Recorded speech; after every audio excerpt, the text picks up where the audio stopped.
Satuan Lalu Lintas Polres Goa menggelar operasi Zebra, di mana operasi kali ini bekerja sama dengan pihak kejaksaan dan pengadilan untuk melakukan sidang di tempat.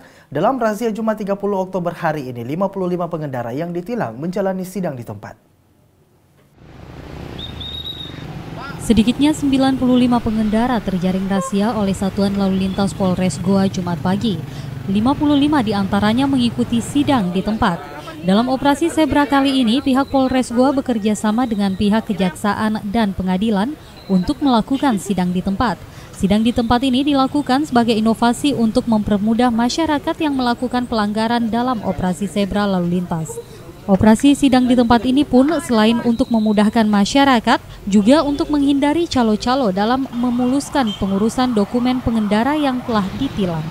Satuan Lalu Lintas Polres Goa untuk hari ini melakukan operasi Zebra, tepatnya di Jalan Sultan Hasanuddin, Kabupaten Goa, Batas Kota Makassar, Goa.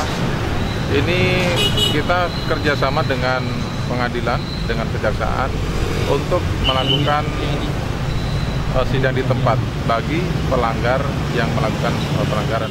Dalam sidang kali ini juga menghadirkan jaksa, hakim ketua, dan panitera pengganti serta pihak kepolisian yang melakukan pengawalan persidangan. Dari Kabupaten Goa, Alfian Sam, GoTV memberitakan.